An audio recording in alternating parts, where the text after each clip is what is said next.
সাবুর লুচি আর আলুর সাদা চচ্চড়ি এই রেসিপি দুটো আজকে আপনাদের সাথে শেয়ার করব।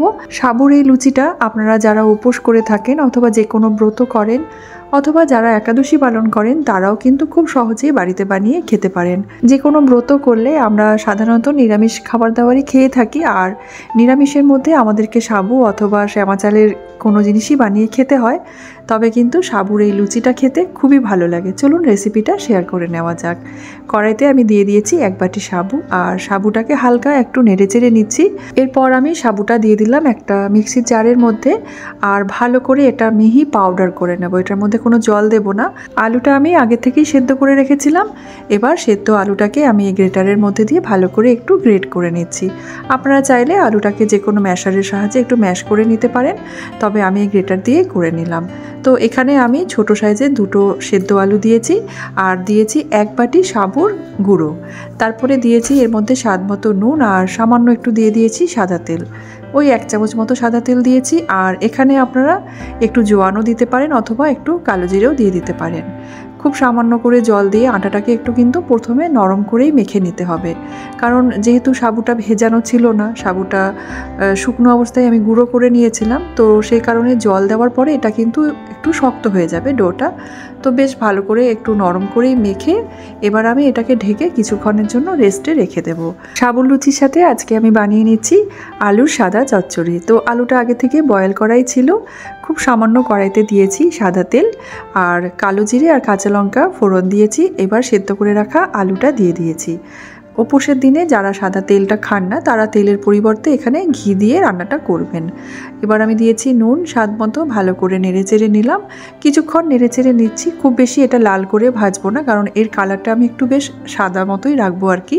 তো ভালো করে নেড়েচেড়ে নিয়ে ঢেকে রেখে দিয়েছিলাম। এবার একটু মাখামাখো হয়ে এসেছে। এবার আমি এটাকে বাটির মধ্যে সার্ভ করে নিলাম। চলুন এবার লুচিগুলো বানিয়ে নিই ঝটপট করে সাবুর। তো এবার ঢাকনাটা খুলে নিয়েছি, আর এই ডোটা কিন্তু একটু শক্ত হয়ে গেছে। এর মধ্যে আমি আরও একটু জল দিয়ে দিচ্ছি। আরও একটু জল দিয়ে আমি ডোটাকে একটু নরম করে নেব, তাহলে আমার এটা বেলতে কিন্তু সুবিধে হবে। আর যদি খুব বেশি শক্ত হয়ে থাকে এটা কিন্তু বেলতে অসুবিধে হয়। এবার আমি এই ডোটা থেকে লেচি কেটে নিলাম, আর রুটি বেলনাটার মধ্যে সামান্য একটু তেল মাখিয়ে নিয়েছি। আর একটু মোটা করে আমি বেলে নেব। এটা কিন্তু খুব পাতলা করে বেলা যাবে না, আর বেলার সময় কিন্তু খুব হালকা হাতে এটাকে বেলতে হবে, না হলে কিন্তু ফেটে যাবে চারিদিকটা। তো এবার একটা ছোট্ট একটা স্টিলের বাটির সাহায্যে আমি গোল করে কেটে নিচ্ছি, আর সাইড থেকে এগুলো রেখে দিচ্ছি। তো এটা দিয়ে আমি আরও কয়েকটা লুচিও করে নেব। তো বেলা হয়ে গেছে, আর ঠিক এইরকম হবে। খুব বেশি মোটাও হবে না, আবার খুব পাতলাও কিন্তু হবে না। আর খুব বেশি পাতলা করে কিন্তু এটা বেলা যায় না। যদিও সাবুটা কিন্তু খুব মিহি পেস্ট করা যায় না, মিক্সিতে যখন দেওয়া হয় ওটা কিন্তু একটু গোটা গোটাই থাকে।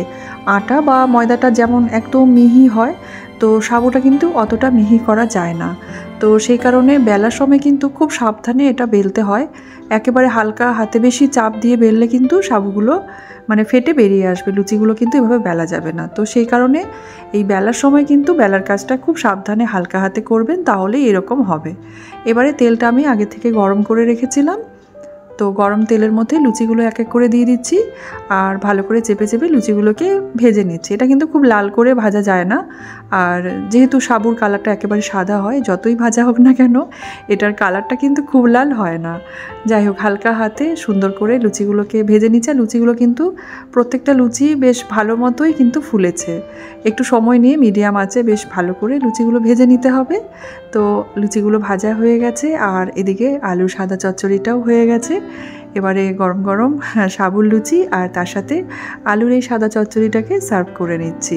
সাবুর এই লুচিটা বানাতে কিন্তু খুব একটা সময় লাগে না, শুধুমাত্র বেলার সময় একটু খেয়াল রাখতে হয়। খুব জোরে জোরে মানে চেপে চেপে বেলতে গেলে কিন্তু লুচিগুলো প্রত্যেকটা ফেটে যাবে, ভালো মতো বেলা যাবে না। সেই কারণে লুচিগুলো বেলার সময় একটু হালকা হাতে বেলে নিলেই হয়ে যাবে।